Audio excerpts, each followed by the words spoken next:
In the heart of West Africa, Nigeria to be precise, lies a rehab facility rated 5-star based on 30 Google reviews.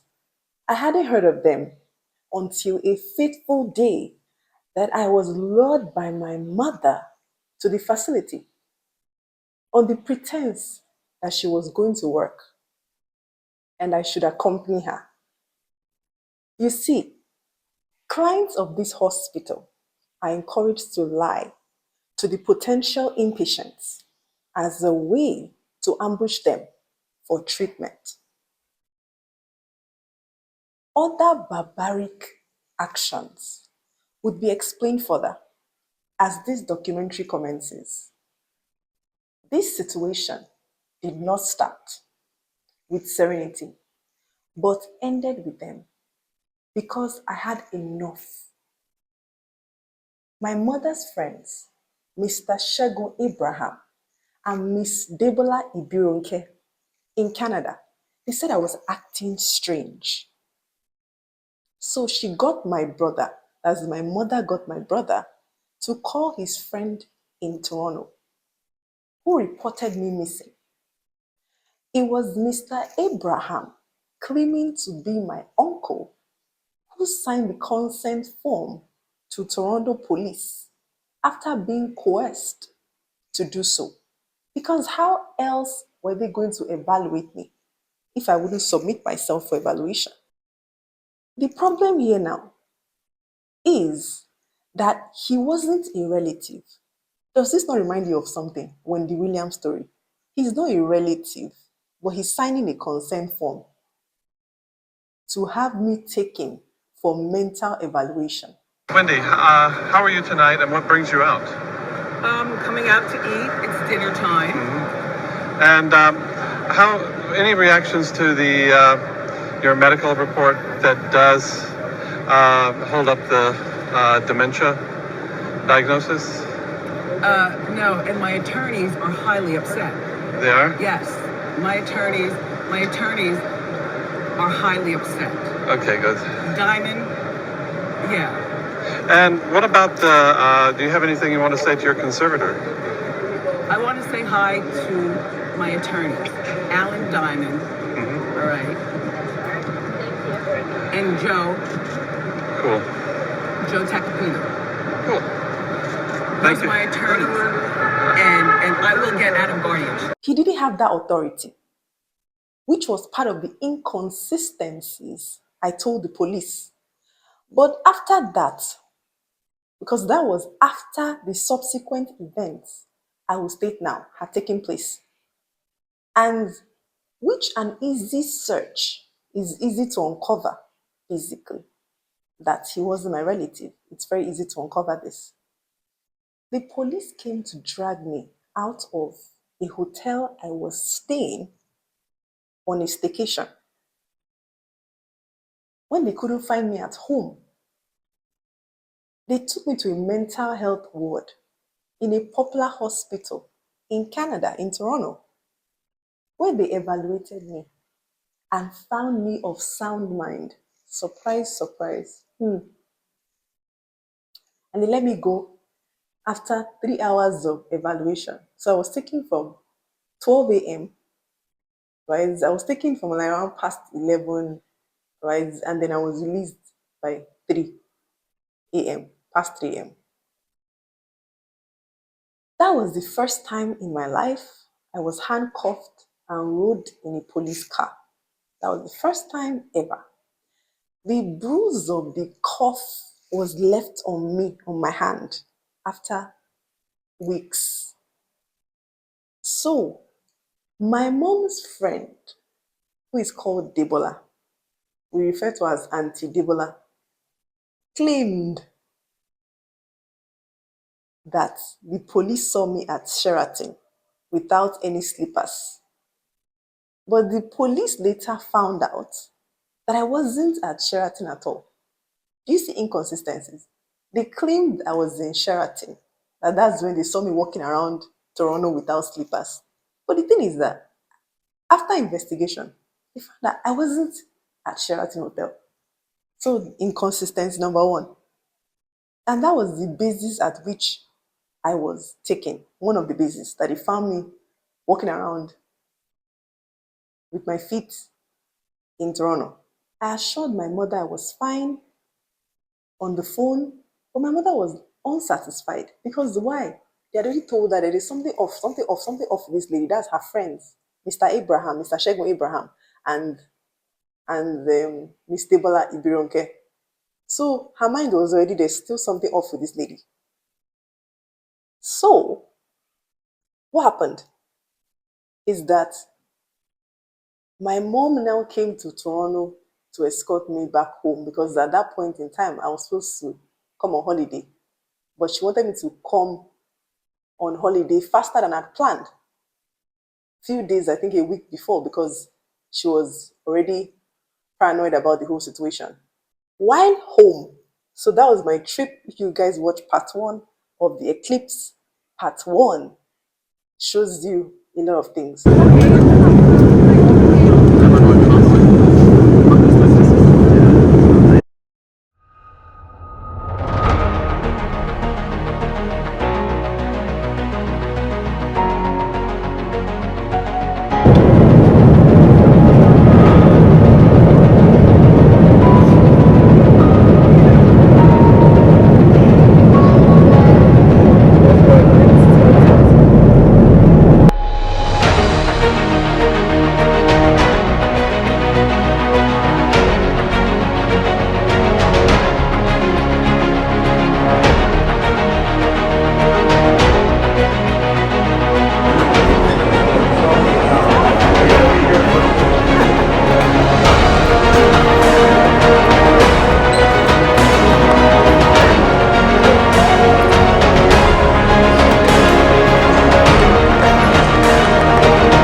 So this is part two. For those that have not watched part one, go to part one. You see my trip back home. You see a lot of things there. So while I was home, and on July 25, 2025, how do I know the exact date?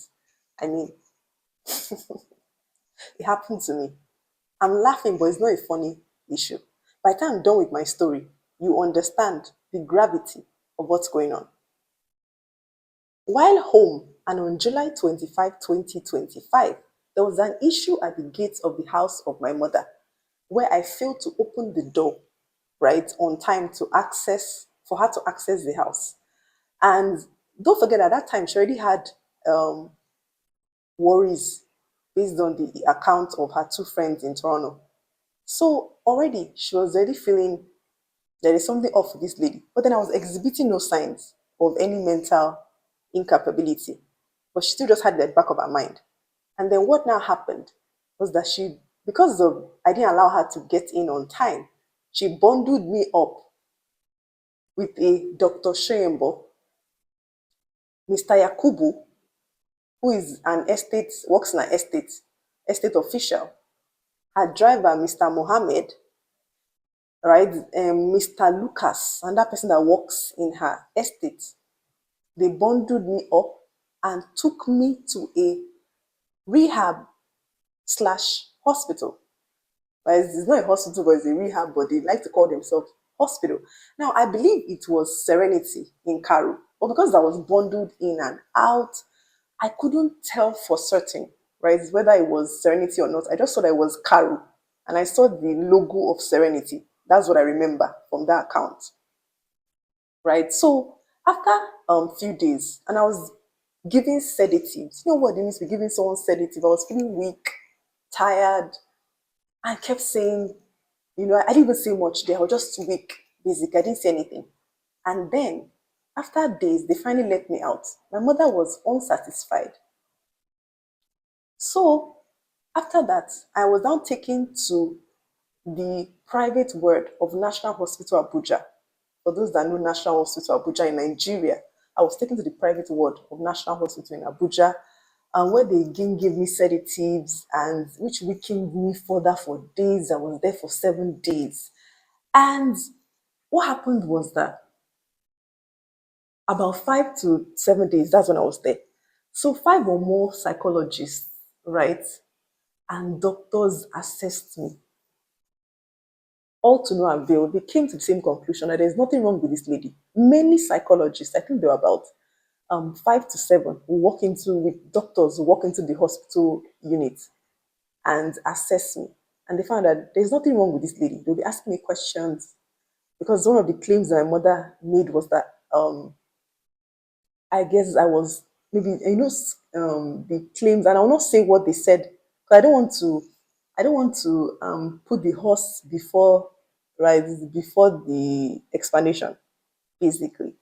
So what happened was that in that hospital ward, they were not asking me that, do you hear voices? I said, I don't hear any voices. Basically, I don't know. Funny questions like that. And aside that, they also evaluated me, watching my movements, watching me, and saw that there's nothing wrong with this lady. And they let me go.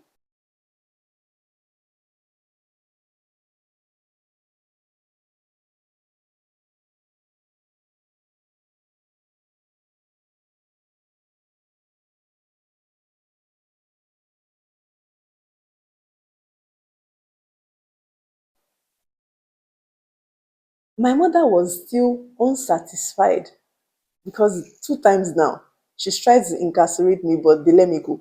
So she was unsatisfied, because to her, the Gates incident and with what her friends told her means that there's something wrong with Visionary. So Visionary needs to see a mental um, health person, maybe a psychiatrist. I was strict to follow my mother on 31st October 2025 to work. She was like, follow me to work. And I followed her to work. And when I did that, what I realized, right, was that she had now had me. We entered a place, a house, a pink house, and that place was Serenity Royale Hospital. And they locked me there. And the doctor came out, first of all. His name is Dr. Kunle Adesina. He came out to try to talk to me, and I was like, I'm not going into the room. He was like, I should go into the room to talk to them. I said, the person that came here to the hospital, talk to her. What do I have to do with anything? Right? And I tried to go out, but they locked the door. Then they later gave me sedatives, and I was saying, I do not agree. I do not agree, but they're putting the sedatives in me. And I found myself upstairs. It's even, I had to be told that I was carried upstairs, basically dragged upstairs. The psychologist, Mr. Emmanuel, in that place was willing to assess me. His name is Mr. Emmanuel Ebele. He did listen to me and evaluated me. But his boss, Mr. Kunle Adesina, said that there's something wrong with me. And because there's something wrong with me, and of course he's paying clients and things like that. So because of that, right, he was insistent that there's something wrong with me. Why? Because he has been paid money, revenue, right? He has been paid money. So he wants to do his, I won't say do his job, but I'll explain to you a little about this person, Mr. Kunle Adesina. He's somebody that just likes money. So it doesn't matter whether the person is okay or not okay. He will conclude that the person is not okay, just to justify the amount of money, the exorbitant amount of money that he charges monthly for his rehab facility. From the time I met Mr. Kunle Adesina, I knew that there was something off about him. But then God revealed more to me. And I won't be revealing this information in this broadcast, as I want to substantiate almost everything I say with research and the Logos Word of God, which is what he wrote in the Bible, not what he told me, Rema, what he wrote in the Bible. I was forced to attend sessions, including the 12-step program for Narcotics Anonymous. This is someone that doesn't take drugs. I'm attending 12-step program for Narcotics Anonymous. Why? Because the rehab is known for narcotics. But because they try to extend themselves wide, they claim that they can treat psychological problems. So they say they are the home of drug rehabilitation and psychological medicine. The sessions enlightened me on what drug addiction is about. I mean, I already knew, but then you're speaking to people that are where are recovering addicts. I'll put it that way, right? So, even those that are recovering from alcohol abuse, and even those that take cigarette, because in the Western world, cigarettes is nothing, but in Africa, it's something to be rehabilitated from. And to be honest, cigarette is something. So I'm not stating that it's nothing. I'm just trying to clarify that the Western world, oh, you smoke is nothing, it's nothing big, but it is a big deal because smoking is hazardous to your health. So in that, I have no problem with. Now, what I actually have problem with, I will speak about it as I go on in this documentary. The sessions that were given to drug addicts, right, is to avoid stores that sell alcohol or whatever drug of choice the person was using, such as cocaine. So they're saying avoid stores that sell alcohol, basically. And but the thing about it is that my advice in VFC consulting, because I have a division in Visionary for Christ called VFC Consulting, which is visionaryforchrist.com/clients. What I advise would differ from what the rehab advice.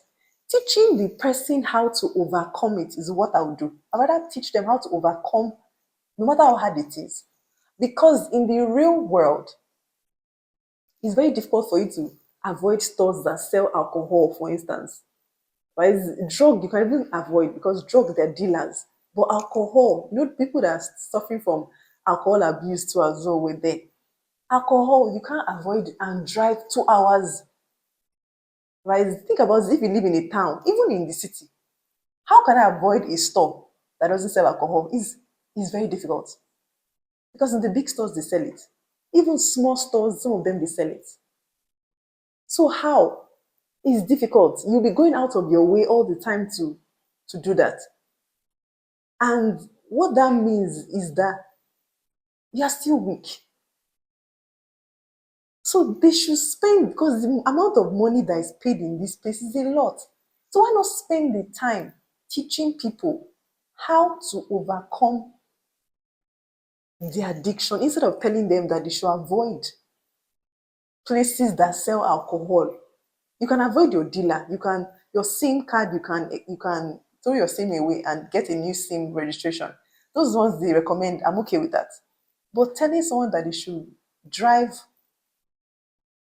and go to a place that they don't sell alcohol just because when you enter the store, some stores alcohol are placed in front, so you get tempted. You teach them not to put in their fridge, not to buy it, so it's not in their fridge. I understand. It's like having a chocolate addiction. Like one time I liked sweets and I had to tell myself, stop buying sweets. Now, did I avoid a whole store that sells sweets just because I'm scared? I had to teach myself that when you see sweets, walk the other way. When you see chocolates, walk the other way. And I liked it. It wasn't like as if I was addicted. But I just noticed that because in my upbringing, my mom raised us not to be taking sweets. But as you grow adulthood, you have your life to live and then you make those choices. And I started saying no. So now barely take it. Barely take sweet things. If I take it, it's like once every month or something. And I barely. Even when I went into the rehab, a lot of were offering sweets. Initially, I was like, oh, sweet. After a while, I just stopped taking it because that's not my lifestyle. Why I've taught myself, and thankfully through the help of upbringing too as well, taught myself not to take sweets. Even if someone's offering me take sweets, is no. So I want to teach people, even when someone is offering you drugs, no. Even if you were an addict of the addict of the addict. Because the moment you take it, you know it's wrong. So that's what I'm teaching people. So avoiding a store because they sell alcohol, as I said, I find that advice, right, very detrimental to their well-being, basically. Serenity Royale Hospital also teaches people to depend on them for their recovery. like a big brother that you cannot leave. It's like, oh, depend on me. You can't, without me, you can't do this recovery thing. It's one thing to hold your hand in the beginning stages and keep on, but they make it in a way as if they tie you to them so that you never ever leave them and they continue to get money. Money. Depend on God. Then utilize my services, right? Because I have services as well that deal with that VfC consulting. But I would not want you to, I don't want to be a crutch to you where you are so dependent on me that you, without me, if I die today, you can't make it. You relapse. Serenity does it in a way. And I will explain further that without them, the person cannot make it. And that's wrong teaching. Give them the tools for them to be able to make it. Rely on me to an extent, but not depend on me. Rely on me to start the process of getting you through drug addiction, but not depend on me. Because you depend on God. But Serenity wants to be a crutch, wants you to depend on them. That if they were not there, I mean, through their weekly testing, and I'll get to that, they have something called follow-up. Follow-up, right? But I'll get to that in a moment. Let me just continue on this documentary.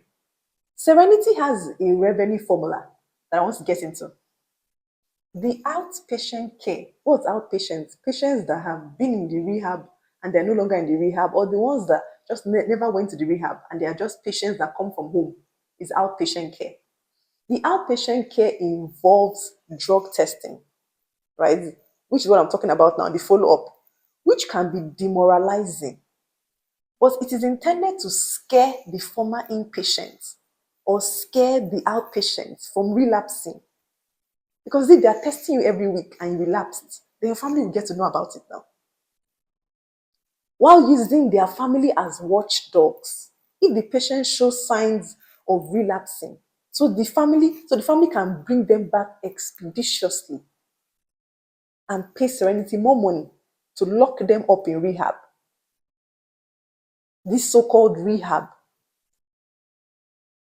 and bring more money to the pockets of Serenity. Serenity does not mind locking you up for 6 months, locking you up for 11 months, locking you up for even more than that. They don't mind. 12 months. They don't mind at all. At all, at all, at all. So long as the money is flowing, that's all they care about. They don't care about you really wanting to stop drug abuse. Oh, no, they don't. What they care about is money. Money. So long as the money is coming to their pocket, that's all they care about. I plan to write a book about recovering from mental instability and drug addiction. The Lord put it in my heart to do so because of, He allowed me to go through what I'm about to explain to you, right? Just so that basically I can be of use to the kingdom of light. That's why God allows me to go through these trials. During the family session with the doctor, there's something they call family session that they have. The first 6 weeks you're in rehab, then after that, if you stay longer than 1 month, few people stay 1 month. They'll advise you 3 months minimum. For mental instability patient, they'll tell you 1 month. But for my own case, they kept me there for 3 months. Because why? I refused to agree that I was schizophrenic. Something I'm not. They wanted to force me to agree that I'm schizophrenic. So month one went by. I didn't agree. Month 2 went by. Month 3, I said, oh, I see what you mean. I said, just to let me out. Because that's what Serenity does. They force you to admit to things that are not true. Because how would they justify the exorbitant cost of money that they take from the paying client? I call paying client the family or whoever brought the patient. How would they justify? That's the paying client, the one that pays Serenity. How would they justify to the family if they don't try and make the person believe that they have something wrong, even if you have nothing wrong with you? To leave that Serenity, you have to admit, they'll call it denial, that you are denying. Now, I'm not saying that a lot of people there didn't come with problems. I'm saying that they're not treating their problems well, is what I'm saying. I'm not saying that they don't come with problems. But a lot of people too, if they don't come with problems, to some people too, some of the percentage, there's no issue. It's just the issue is just that somebody complained that there's mental instability issues wrong with the person and then committed them. And other times it is true, the person actually, you can see signs. I've seen signs. I was in the house. I mean, it's a house, not a hospital. A house, but they call it hospital in the name. But basically, I've seen in the house where there are actual patients with mental instability cases. I'm not saying they are not. Do not get me wrong. What I'm saying is that I was misdiagnosed. And other people, if I can misdiagnose, then other people have the chances of being misdiagnosed. That's what I'm saying in Serenity Royale Hospital.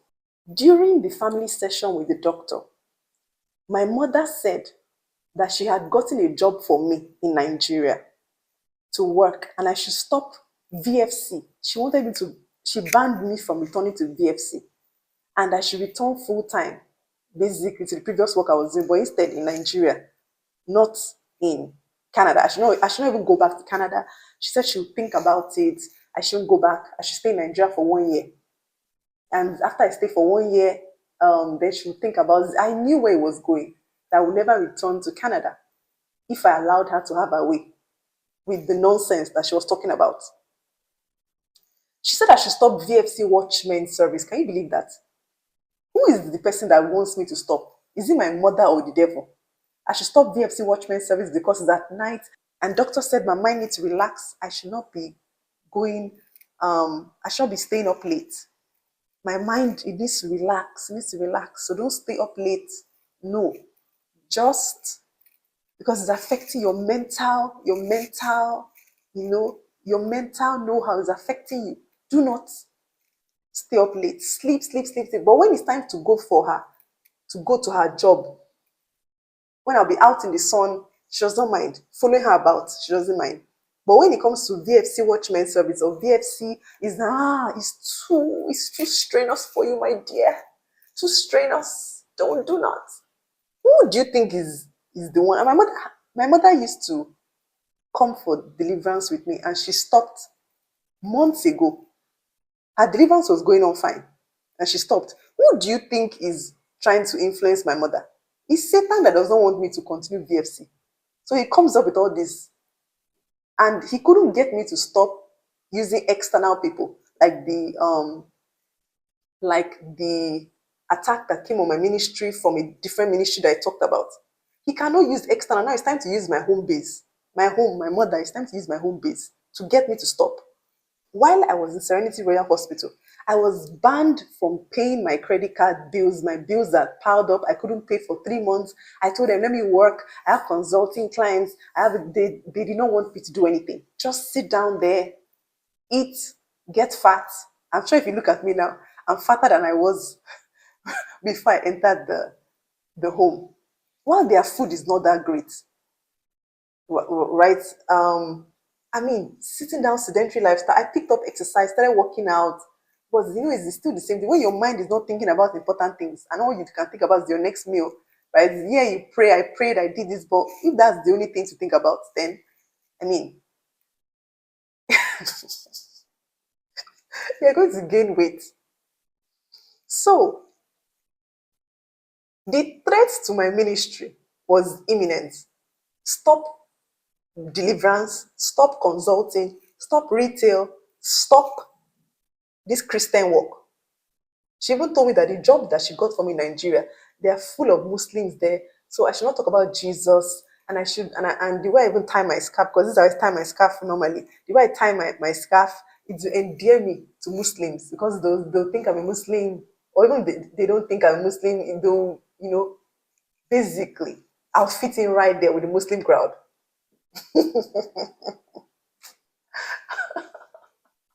Satan is funny. He keeps coming up with these new tricks to stop my ministry. I was finally released on January 28th from Serenity after 3 months. I said I was there 31st of October, incarcerated wrongfully, right? And when I was in there, do you know that they didn't have a diagnosis for me until I stayed there? They're not looking for things. They couldn't find anything wrong with me. They now sent a list to my mother. She was now ticking, okay, this is wrong with her. Oh, she has anger issues. She has this, she has that, ticking, ticking. Why? Because she says that when she tells me things about my ministry, I say, I'm not leaving ministry. Basic. She said that there's anger. So anytime I see anything that is against what she wants, it is anger. I'm displaying anger. So God is calling me to ministry. You are calling me to a mediocre life. And I should say no to God's call because you are God in my life. You are not my God. And that's why I told my mom that I disown her. How I told her. It was such a strong statement for me to make as a Christian. Because I've talked about parents disowning children is not good. Because for someone to try to take me from my God, from what my God called me to do, I was like, is it because I'm your child? And I'm not a little person, but is it because I'm your child? That's why you feel you can go through all this lengths, kidnap me,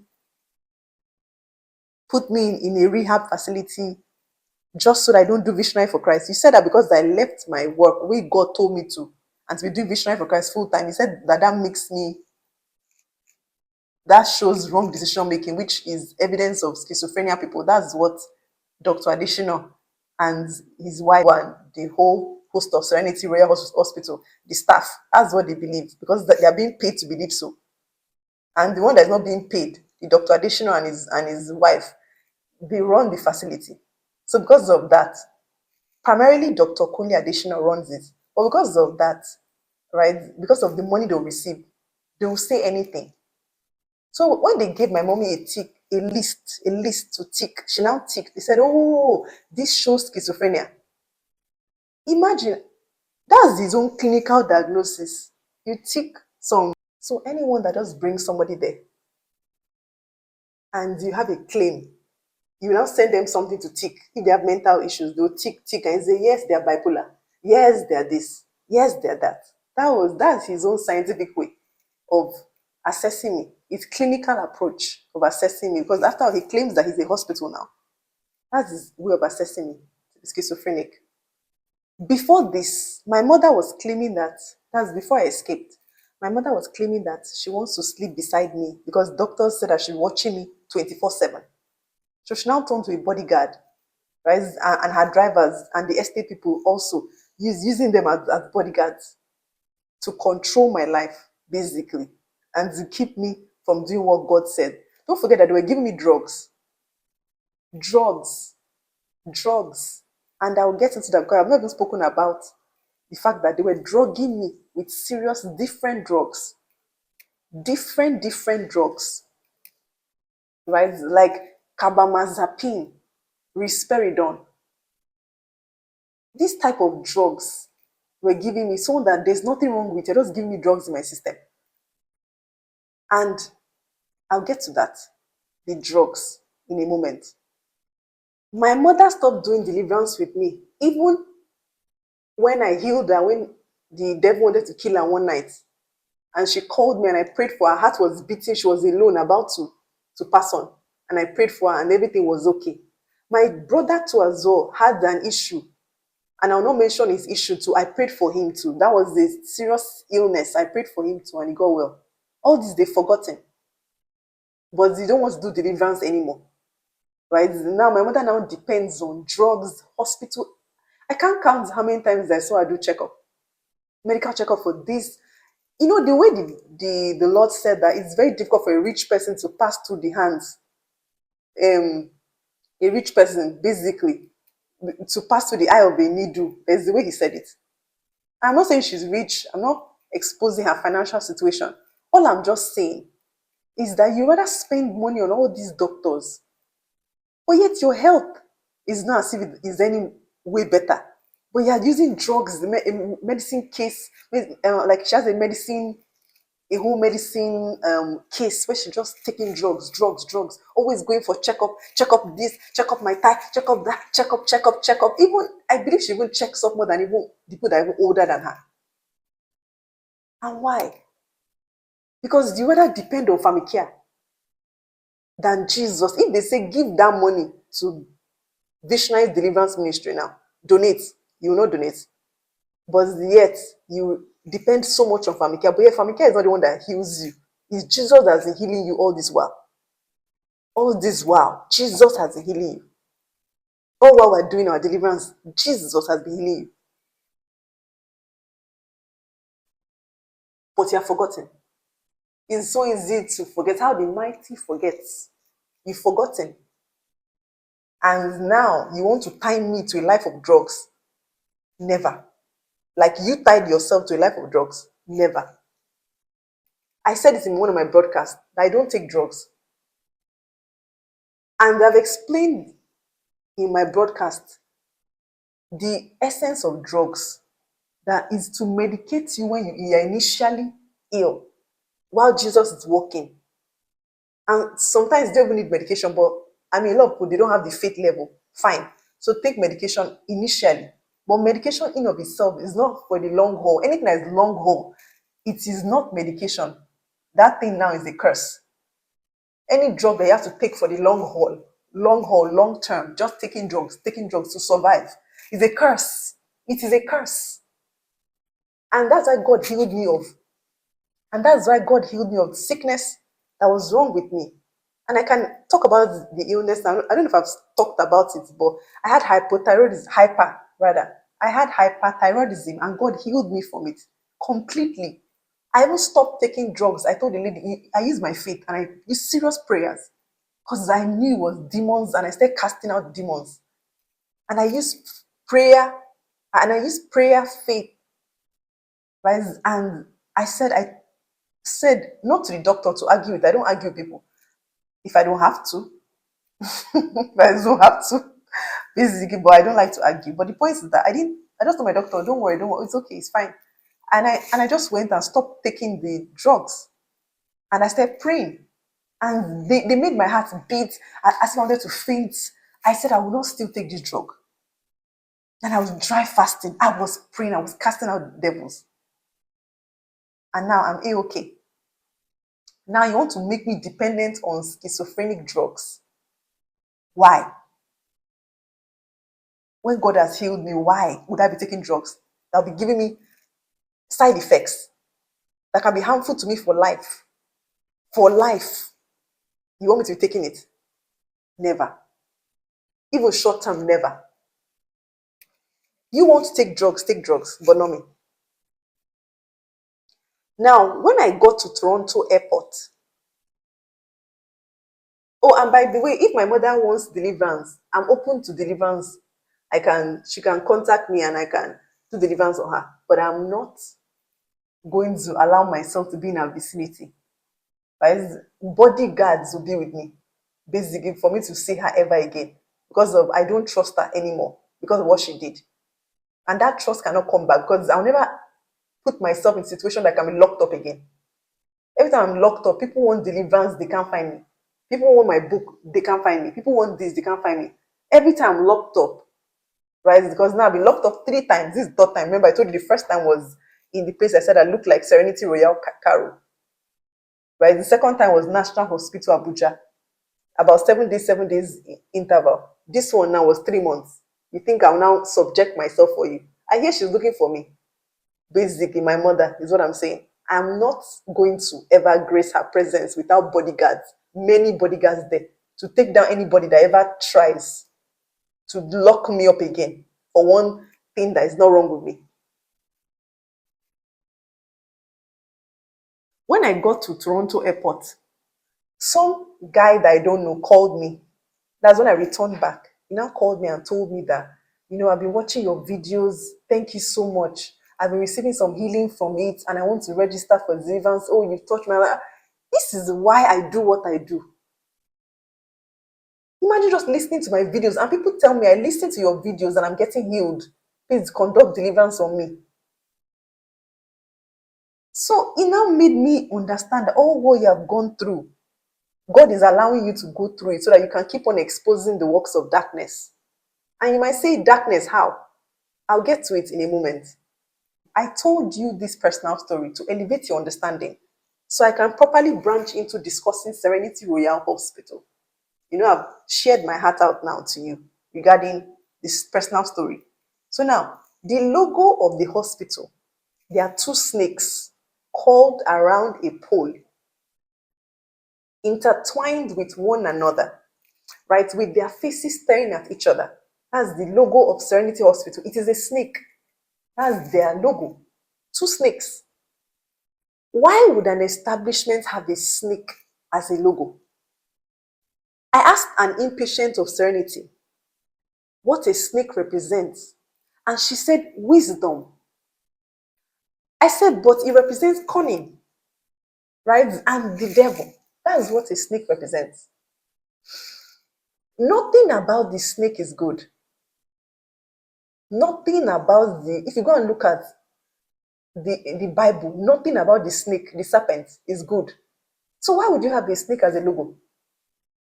If you are not a demonic altar, allegedly, why would you have a snake as a logo? Two snakes called around a pole is their logo, staring at each other. A snake demonstrates that the foundation of the hospital is from an evil altar, allegedly. Allegedly. Yet clients bypass this, and government officials, even government officials of Nigeria, their relatives, the common man, and everyone is seeking the services of Serenity Royale Hospital. I'm here to separate fact from fiction, to give you an unfiltered view of what this hospital represents and their practices.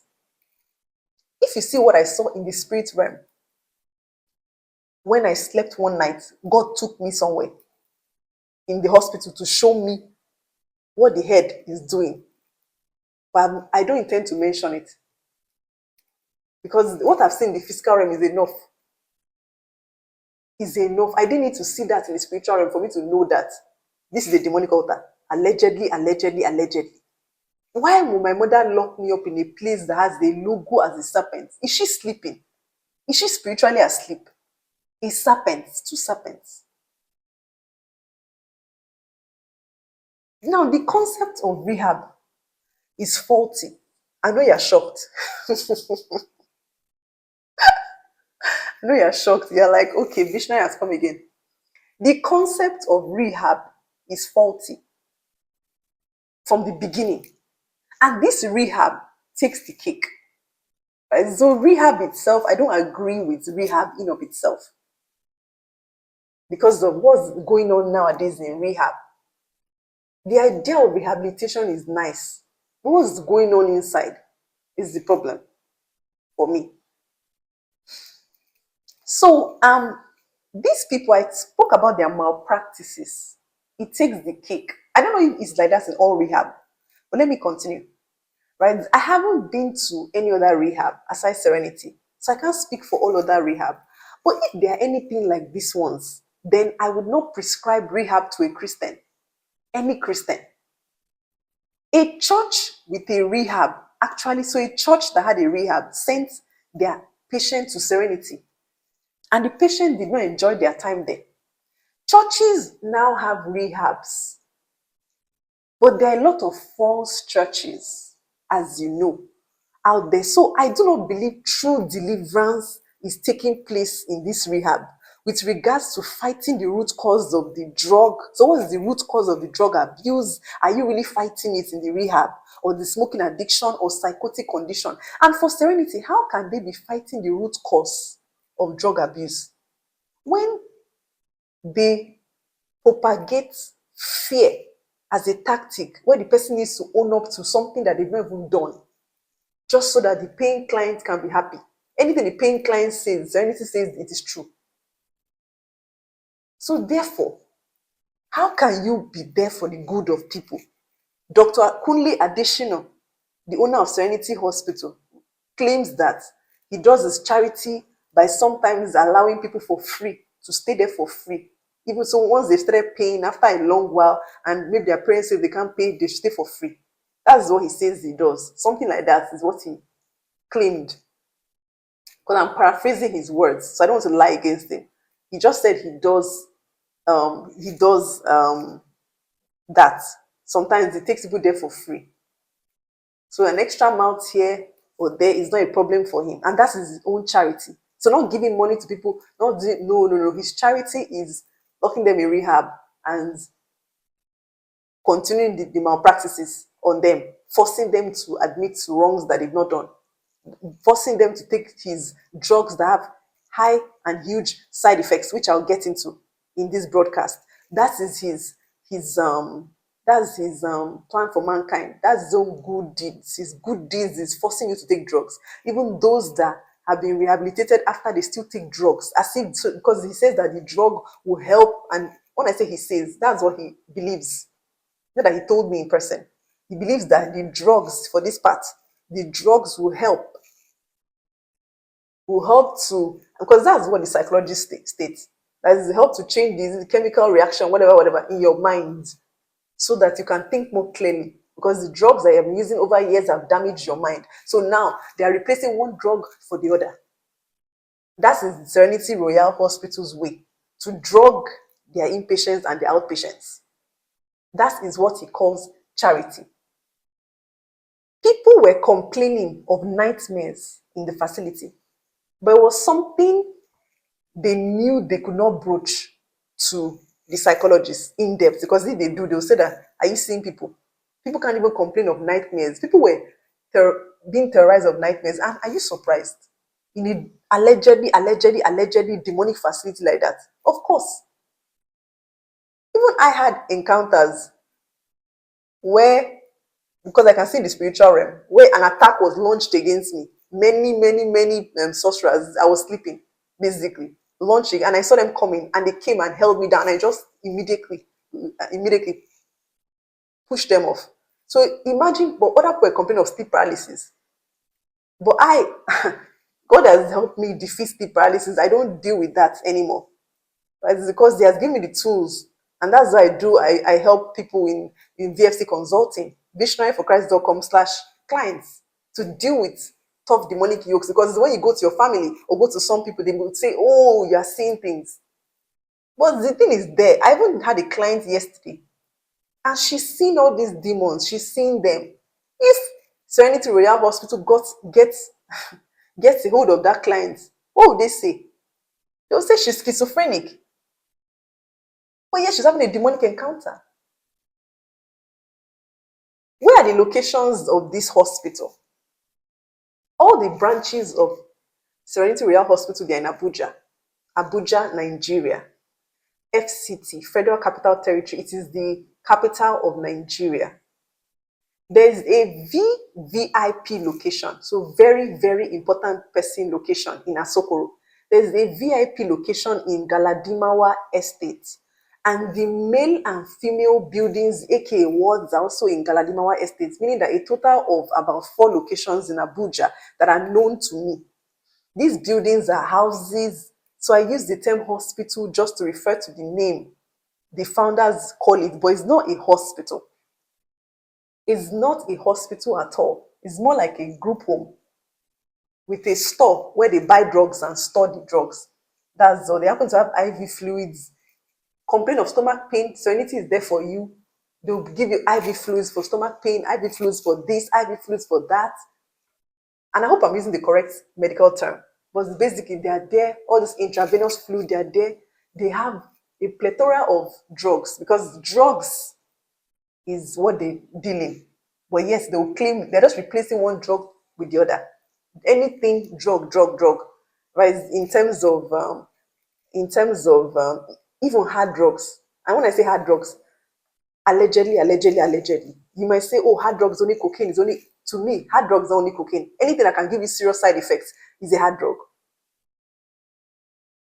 And Serenity has that. And they now deny the side effect. That's the one that is even shocking. You tell them the side effects, they'll deny it. I will expose the side effects in this my broadcast. Let's continue. What is the capacity of Serenity Royale Hospital? The female ward, because I was in female ward, not the male ward, it has 17 beds. 17 beds squeezed into small rooms with 7 small spaces. So imagine 7 spaces with 17 beds. Do the math. Where people could sleep in mostly shared rooms, right? It's only one room that is for one person. If you pay higher, you get they have like their rooms and the prices that you pay. While 2 others were not rooms. So out of the 7 spaces, 2 right? And no rooms. They're just small spaces. They put mattress when they have over capacity, and they put people there. Sometimes the mattress is on the floor, most times, but it's on the floor basically until old clients go. Then they might move those people to the spaces of the old clients. They're just trying to get money anyhow they want, whether there's over capacity or not. Serenity Royale Hospital doesn't care basically. Right, so now the rest of the five, I said there are 7 small spaces. So 2 are not rooms, just small spaces, but they're used as rooms. And then the 5 ones that are actually rooms, right? 3 upstairs, 2 downstairs for the female ward. They are small rooms housing multiple beds. I stayed in a room with somebody else. So it was a 2-bedroom, but not a 2-bedroom, if you understand what I mean, but it's 2 beds in one room. If you understand what I mean? Then the other one, six beds in one room, another one, 4 beds in one room, things like that. And downstairs one, 2 beds in one room, and the other one, there's just 1 bed in one room. And even when they had too much capacity, they put a mattress there for one person to stay there until the time where I guess I leave, so that the person can move to upstairs. Now, I'm going to discuss forced clientele. 99% of their clientele is forced. You know that? Meaning that they don't choose to be there. They were either kidnapped by the hospital on behalf of a paying client. So a client can pay for your ward to be, for the potential ward to be kidnapped, known as pickup in the rehab. Or they were tricked into entering the building like me, people like me that were tricked into entering the building, as the building doesn't look like a rehab, it looks like a house, it's even a pink house where I was. So there are no signboards outside saying it's a hospital, right? Serenity believes that the end justifies the means. They believe that the end justifies the means, that the person will come with a refreshed and renewed mind. So the kidnapping doesn't matter. It doesn't matter if they are there first. They even put it there in their values that treatment does not have to be voluntary, something like that. I'm paraphrasing. The person doesn't have to want the treatment, which is why a lot of people, they leave and they relapse. Because they are forcing somebody to want treatment when they are not ready. You're supposed to encourage them, find ways, but the brutal way they do it cannot get the intended success. Except fear. I mean, you can make the person afraid. But what happens in the long run when the caretaker, the watchdog, which you set over them, like their family, which you call accountability partner, but it's really their watchdog? Because my mom now has the thinking of she wants to sleep beside me on the bed. I'm an adult. Why will you sleep beside me on the bed? Just to see if everything is okay. Are you okay? Or has the hospital finished brainwashing you to believe that not only is there something wrong with your daughter, which you already believed before, to be honest, your friends too, they have the shared blame. But the hospital now took the cake. They took it to an extreme.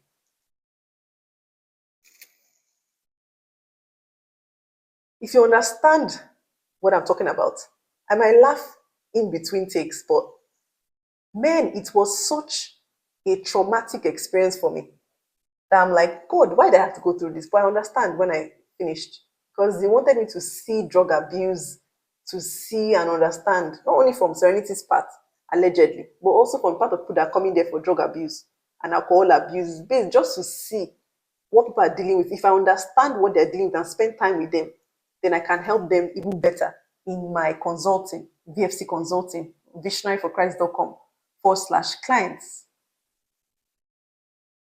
So, as I was saying, Serenity believes that the end justifies the means.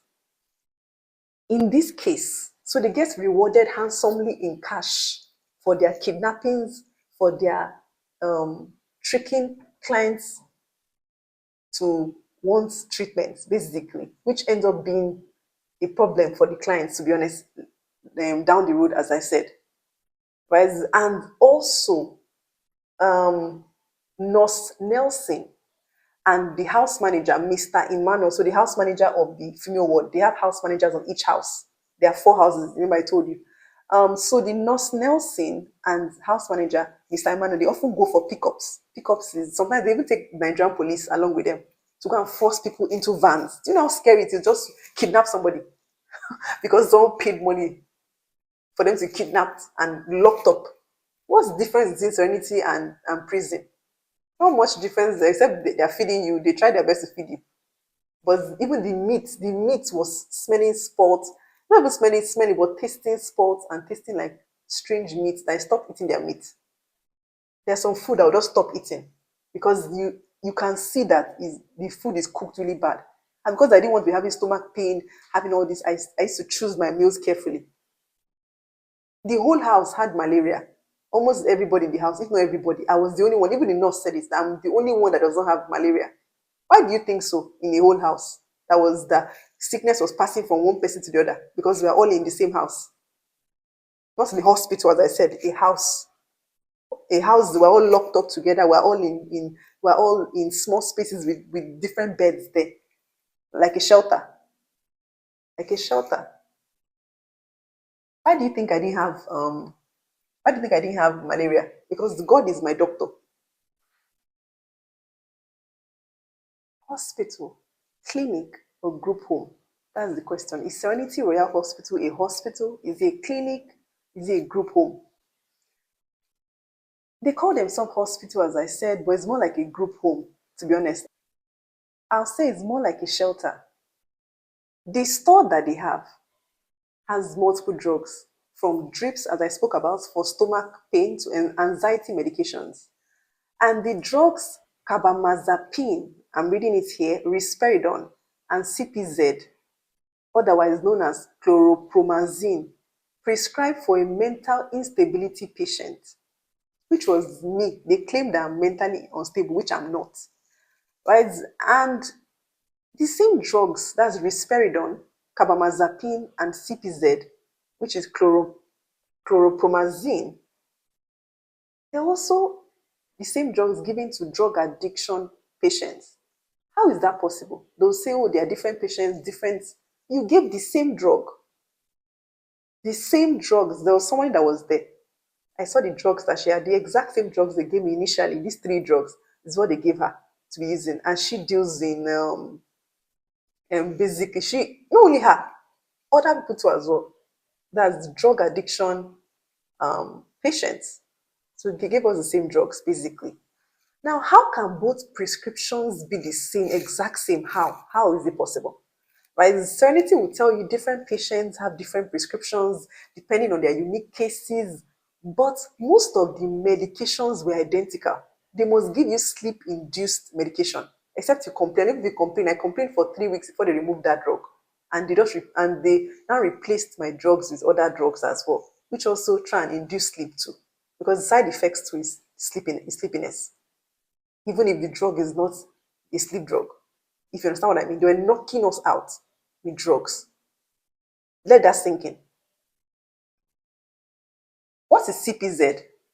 CPZ is an antipsychotic medication. So most recovering addicts have psychosis too. Is that the meaning? Most of the recovery, because CPZ is an antipsychotic medication. So are you saying that most drug addicts, right, they have psychosis too?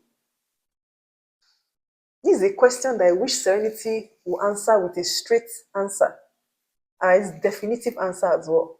Now, the multiple rehab facilities that they have, run by Dr. Kunle Adesina and his wife, Dr. Abiola Adesina, they do not clinically diagnose patients, as I've explained before, but present a list. That's a list of symptoms of an ailment to a paying family member. Pain is the key word.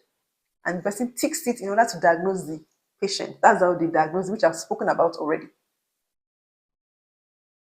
They rely on hearsay in treatment. Treatment that requires medication, you are using hearsay. Oh, somebody ticked a ballot. So if they tick it wrongly, you now give someone medication. Imagine. So somebody else will be taking ballot, the paying client, and while the person that is in ward being forced to be there will now be taking drugs, medication. How will you prescribe medication based on what a family member observed? Do you know how dangerous that is to somebody's life, to someone's existence, to all the side effects of those medications? Because yes, medications do have side effects. Even the one I was taking for hyperthyroidism medication before I stopped it. And now, but don't forget, I should have said in my story that when I went to the hospital, they saw that there was nothing there. Even the woman was amazed. My doctor then was amazed. And wow, you're healed. Of course, family care is not the one that heals me. Jesus does. Serenity Royale Hospital never delve into what's causing the ailment. They just use harsh medication, prescribe it to the people with side effects, serious side effects, that they never tell you what the side effects is. If you like, ask them, they'll say there are no side effects to these drugs, which is a lie because the common Google search will show you that there are side effects, serious ones that the patient should, and even Google the hospitals there and the medical institutions I read there, they said, tell your client, let the doctors, the psychiatrists tell their clients what the side effects are, but you don't. You don't do that. Why? Because of money. And you now create a culture of fear where even the world is afraid to tell their parents. And you've so bamboozled the parents that even when the world tell their parents something, the parents don't even listen. A lot of them, they complain to me, that's the impatience, that the parents were not listening to them. And it made me wonder that why? How can you be so convinced? How can a man be so convinced that even his family, the family members don't listen to the word? Is it witchcraft, magic, and sorcery they are using to talk to them that they don't even hear? My mother now, her head is as if they've tied it somewhere. May God forgive me. What is the truth? She won't even listen to reason. That's why I'm not reasoning with her. If you don't believe what I'm saying, just take a perfectly sound person to Serenity Royale Hospital. Nothing wrong with the person. And now start lying and claim that the person was seeing ghosts. They will admit the person and they will not release the person until a minimum of 3 months, if not more. If they will release this person in 1 month, the person just had to admit that and lie to be released. Is that what you call rehabilitation? You might ask me that why does Serenity Royale Hospital go through all this trouble? Well, the money they are earning. The first month, they earn about $607 to $858. That might seem small to you, but it translates to 850,000 naira and 1.2 million in 1 month. That's what they earn the first month. That's for the regulars.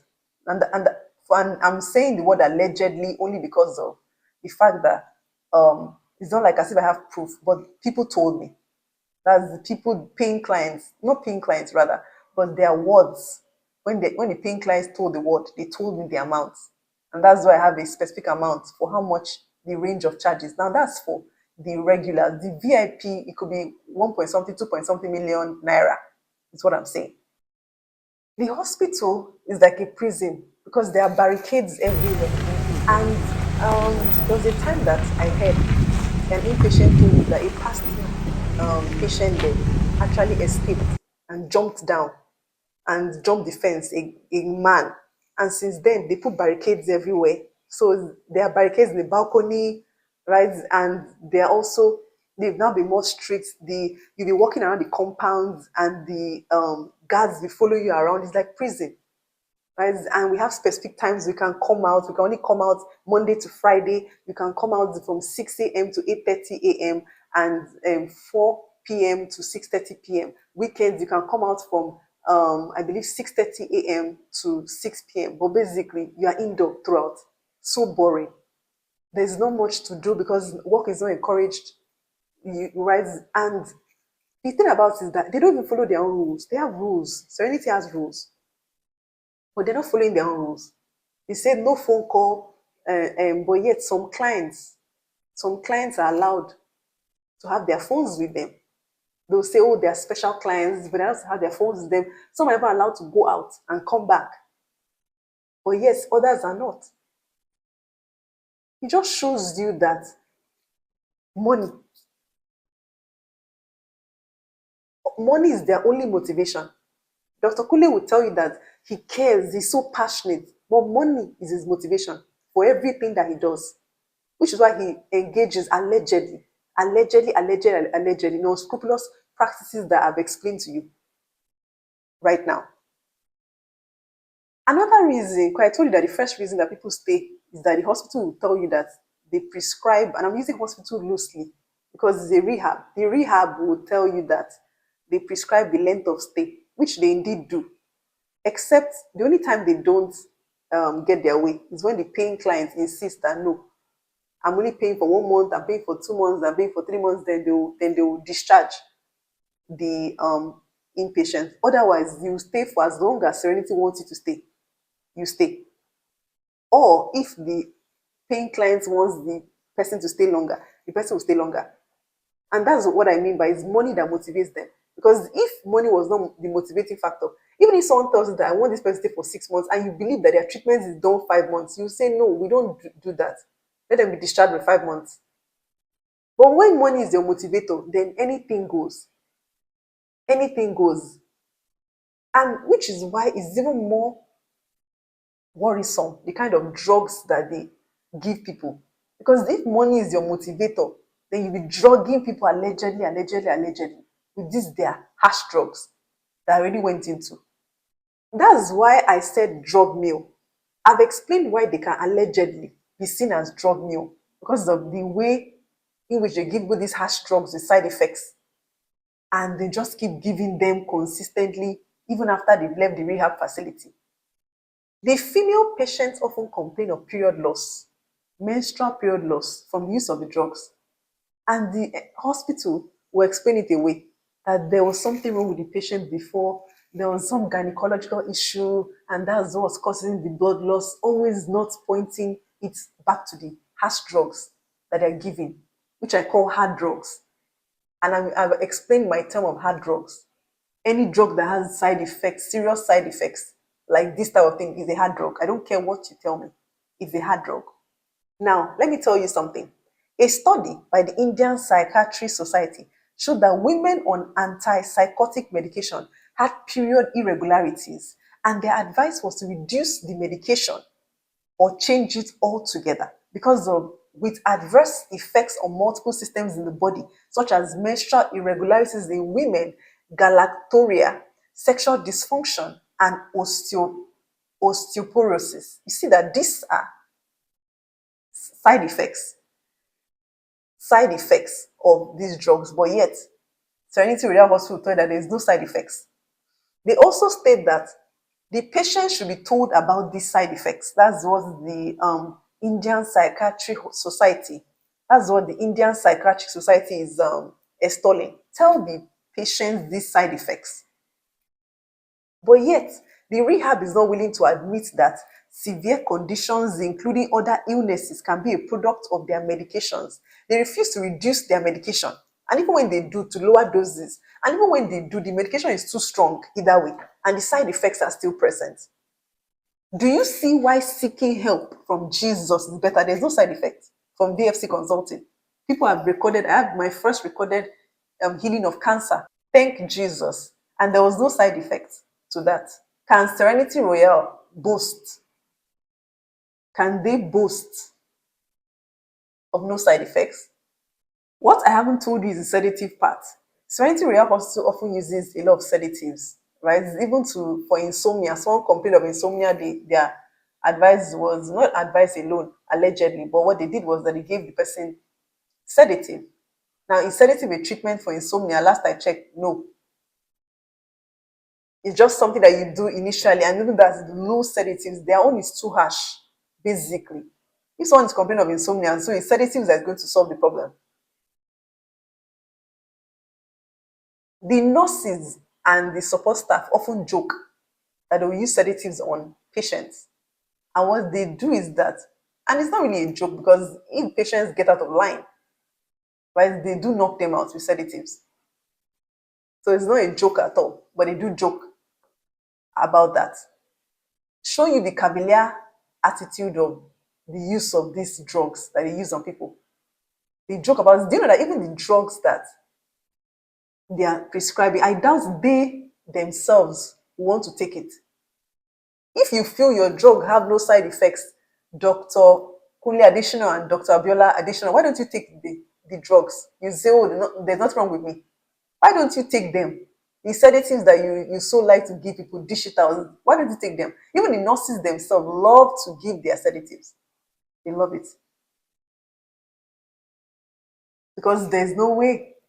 You're fighting demons with sedatives, fighting demons with drugs. Famicare ever solved any issue? Drug addicts in Nigeria bribe pharmacies, right? Just so that they can have more, so that they can have more access to painkillers, right? There's those that have, and even those that have sickle cell too as well. They do that as well. Some of them, I'm not saying all of them, but some of them do that as well. They bribe them and they'll take these drugs basically, because these drugs, the pain that they feel from all these their ailments, they are trying to use the same painkillers that were prescribed to them. They got addicted to it. That's the problem now. Too much drugs. People are getting addicted to their painkillers. People are getting addicted to whatever drug they're giving them in the hospital. Like they are now going over the counter to look for it. That's it now. When I say that these drugs are hard drugs, then Serenity Royale Hospital will say, no, it's not hard drug. It's not hard. Hard drug is only cocaine. They'll say hard drug is only cocaine. Hard drug is only this, is only that. But then, when you look at the statistics, you're seeing that people are being addicted to these drugs. They claim that the drugs they give, the oral medication they give, is not addictive. Now, I beg to differ, because you don't have to go over the counter to be looking for it to be addictive. If your system is having side effects and your system is being used to a drug that is preventing the biological function of your system from working as it should, like your menstrual cycle, then surely, the drug is an addiction to your system, and not in any good way, because there's no addiction that is good. Maybe you want to be addicted to Jesus, though. Maybe that one might be good. But other than that, I don't know any addiction that is good. The rehab also locks up patients when they go out of line. They lock them up for some days in their room. Things like that. That lock up, to be honest, is a tragedy, because of the fact that you're already confined normally, so to be locked up. But it's punishment for when people go out of line, because there's no other way they can punish people. They lock them up in even the small spaces. The space is already small, but even smaller spaces, they lock them up. And when visitors come, they round us all up in house and they say we should not come out. So now you are locked up further again in the house, because a guest, that's a paying client, or a guest is visiting their ward. Calling Serenity a group home. What do you think? By all accounts, may be another label, because they just house and feed people with or without medical justification, as I've explained before. The place is boring, with not much to do but play Ludo, Scrabble, watch TV, and gossip all day long. That's the main focus, gossiping all day long. Now, I have some questions and answers. The first question is, does psychological medicine entail treatment without clinical diagnosis? Many clinicians follow a trans-diagnostic approach, treating symptoms like anxiety, insomnia, or sadness, rather than waiting for a specific labeled disorder. That's what Serenity does. Research indicates that a significant percentage of patients are prescribed psychiatric medication without a formal recorded diagnosis, often focusing on treating specific symptom clusters instead. Right? So the answer is saying that some people do that. Okay, let's move on, because I want to now go deep. That some people do treat symptoms rather than actually waiting for a clinical diagnosis. Like Serenity, they'll be treating, and the symptoms they treat now, is the problem is that they're not even treating the symptoms they see. It's the symptoms that the parents, the paying client, says they saw. Because for me now, they observed me for 3 months and found nothing, but they still diagnosed me with schizophrenia. How can I have schizophrenia without any schizophrenic episode? But yet, that's what they claim. Do you think I can pretend for 3 months? You be the judge. Now, the danger with treating someone without a clinically tested diagnosis is what I'm talking about. is that who decides the symptoms? Is it the family? Because Serenity will say the family knows you best. That's what Dr. Kunle Adesina told me. The family knows you best. So that's why we do our diagnosis like that. Because we can't, because yours is not a drug addiction. I'm just paraphrasing what he said. But the first part, he did say it. But it's now, friends. So is it the friends that determine? Is it the patients themselves? If you pay out of pocket, that's without insurance. There is private pay without insurance covering the bill. A formal diagnostic code is often not required. That's what research says. Allowing for treatment focused purely on the symptoms you wish to address.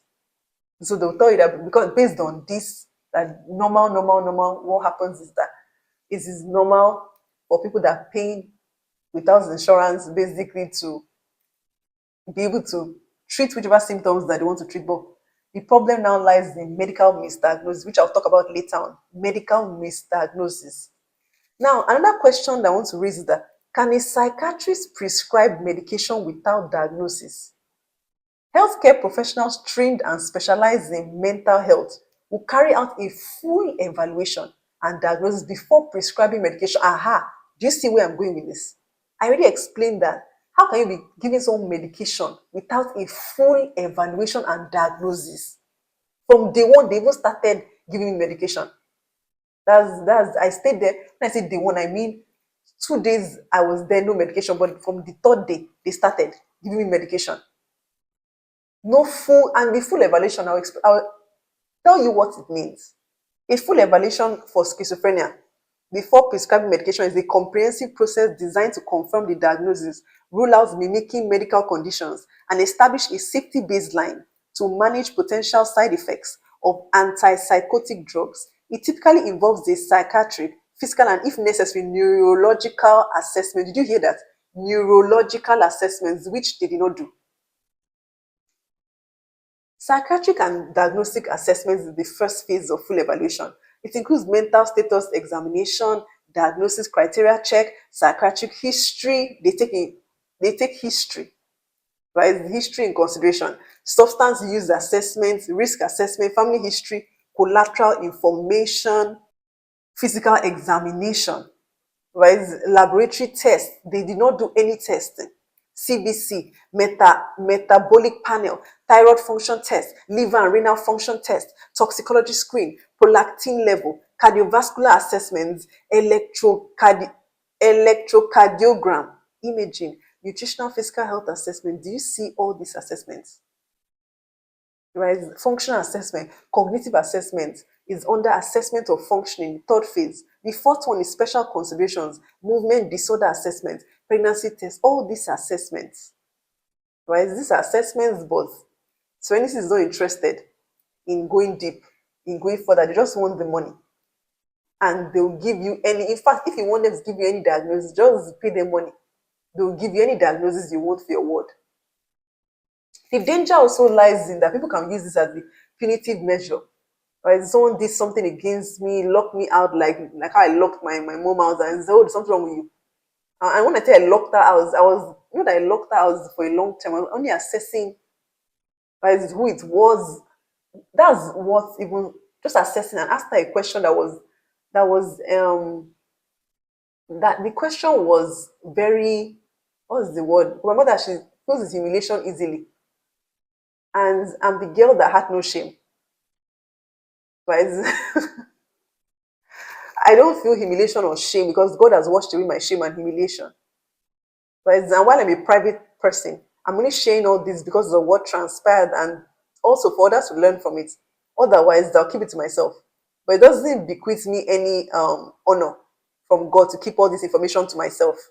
Because this is a channel that we're all learning, we're all growing. So why wouldn't I share what I know, the information I know, to help the body of Christ? Now, the problem is that my mother wants to now become a substitute decision maker. What is a substitute decision maker? It refers to a person who makes care and treatment decisions on another person's behalf if that person becomes mentally incapable of making decisions for themselves. Does this not remind you of Wendy Williams? Right? The Wendy Williams is now deemed incapable of making decisions. Even she can't even select her lawyer. Her lawyer that will help her fight the case, she can't until the judge says that she's mentally capable. She can't even run her own finances. People are spending her money. The conservatorship allegedly are spending her money on frivolous affairs, even fighting her with her own money. They cannot use their own money to fight her. They're using her money for her credit card, her money to be fighting her in court, allegedly. So my mother wants to become a substitute decision maker for me and make me mentally incapable. And that's a way to satisfy her controlling self as well, because she wants to control every decision I make. And I'm not interested in that control because I'm an adult and I've spent my time as a child being controlled. I'm not ready to be controlled as an adult by anybody except Jesus.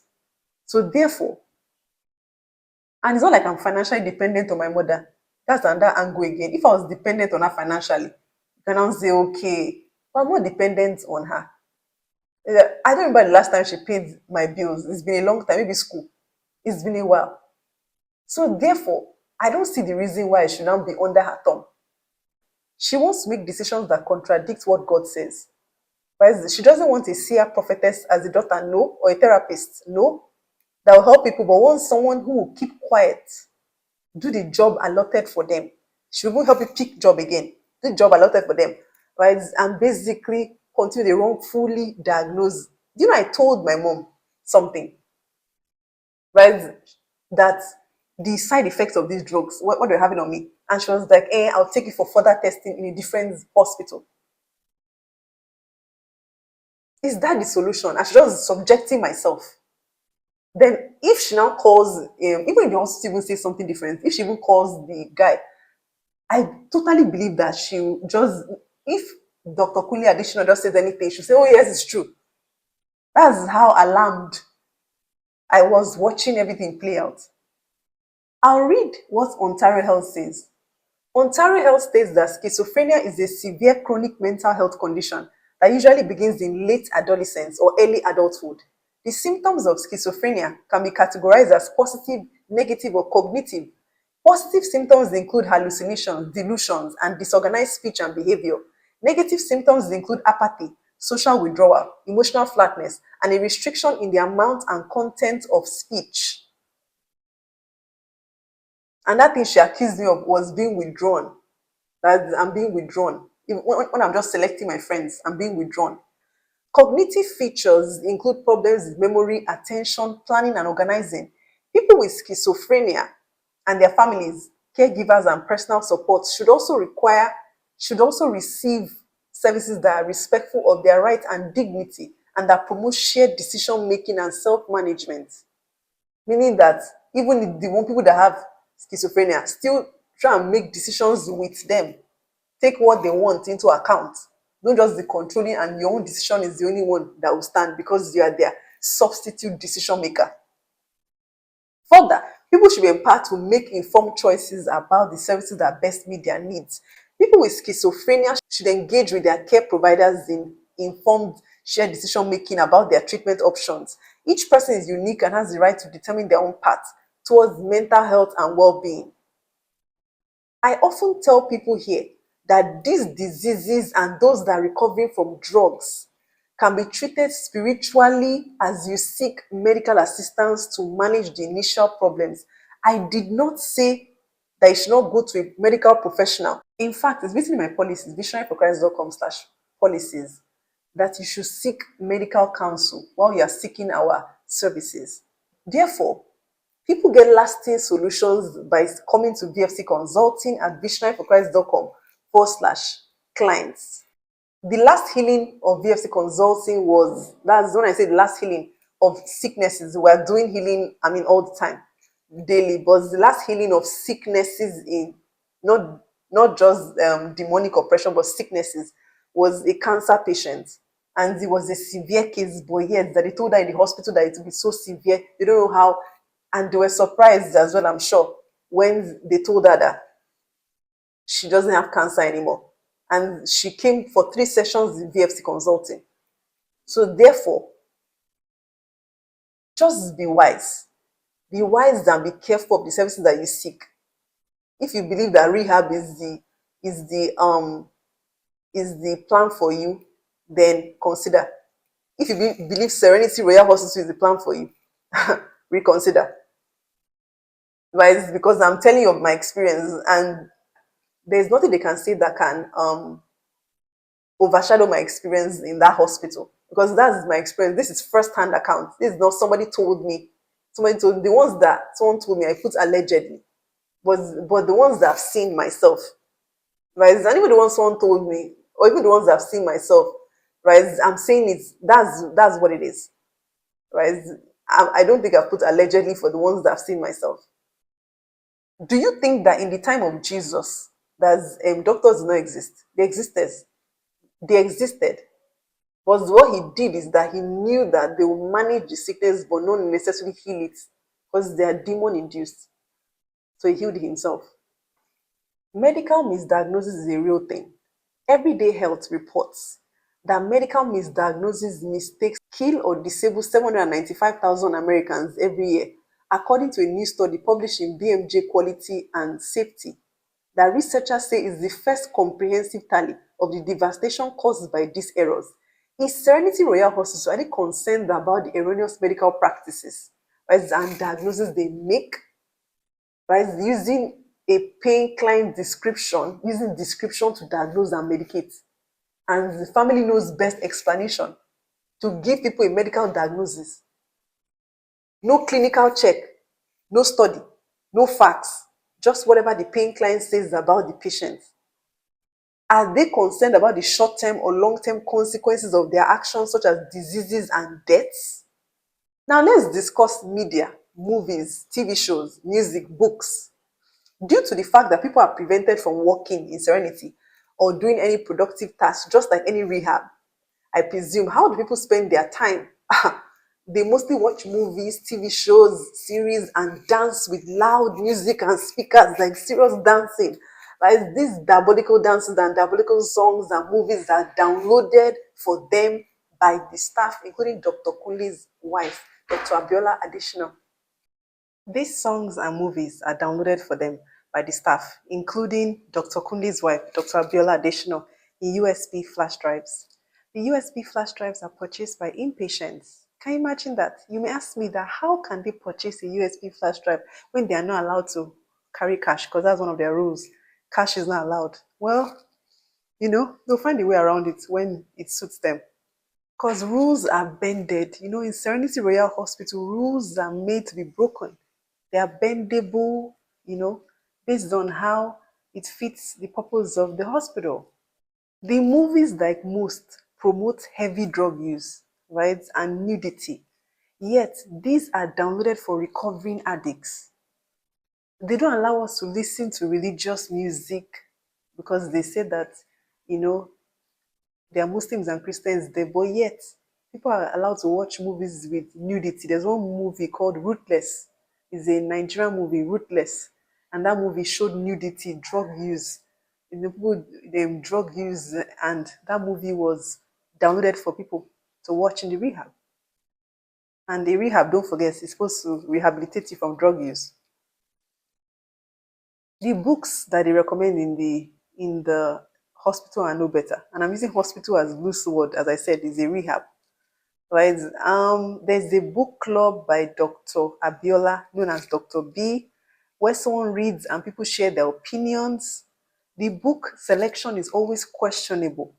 The first one is The Passport to Maliam Iwiya, and that one emphasizes revenge and also Islamic practice throughout the book. The next one was The Bottle Leopard. I believe his spirit does the journey when he sleeps. That someone has the ability to transform into a leopard. His spirit does the journey when he sleeps. Everything about these alleged practices are demonic, but that's what appealed to Dr. Abiola, which is why she's the one that's recommending these books. While I do not know Dr. Kunle and his wife, Dr. Abiola, are Christians, I don't know if they are Christians or not. They like to be spiritually ambiguous, so I don't know. It suits their pockets that way. Um, I don't understand the motivation for the media selection in the house. Religious content, even on TV, is banned. Right? But obviously, all this unholy music is allowed, but religious music is not allowed. Do you understand the picture? But the Passport of William Ilya makes the Monday morning book review caught just like the bottle opened. You might tell me that was it all bad staying in Serenity Royale Hospital? Was it all bad? Well, there's some advantages, two advantages. The first advantage is to learn more about what people are going through. The second advantage to staying there was to assist not only in deliverance, that's more knowledge, but to help you by writing a book on how to set you free from drug abuse and from every other addiction too as well, including mind control. Watch out for my book. It's coming out very soon. And I hope this documentary has enlightened you on the practices of Serenity Royale Hospital, on rehab in general, that's the term rehab, and also why I was away and what I've been going through. And please pray for me and my family because we need your prayers. Devil is fighting us seriously and is trying his best. And I'm here to let everybody know that no matter what happens, I'm not shutting down Visionary for Christ. So stay blessed. Love you. Mwah. Bye. All you have to do is go to visionaryforchrist.com/clients. And when you do that, you get into the page. This is our page for VfC consulting. It's a separate page on visionaryforchrist.com. So you navigate through to the clients section. If you get into the website, it's under the more section on the top right. You see clients. And then you scroll down. This is the page for VfC Consulting, which is a separate division from VfC Deliverance Ministry. All the information you need is there, including client testimonials from VfC Consulting division. And then I also have a written blog there for all those people to be able to read and find out about the other work that we have done in VfC Consulting.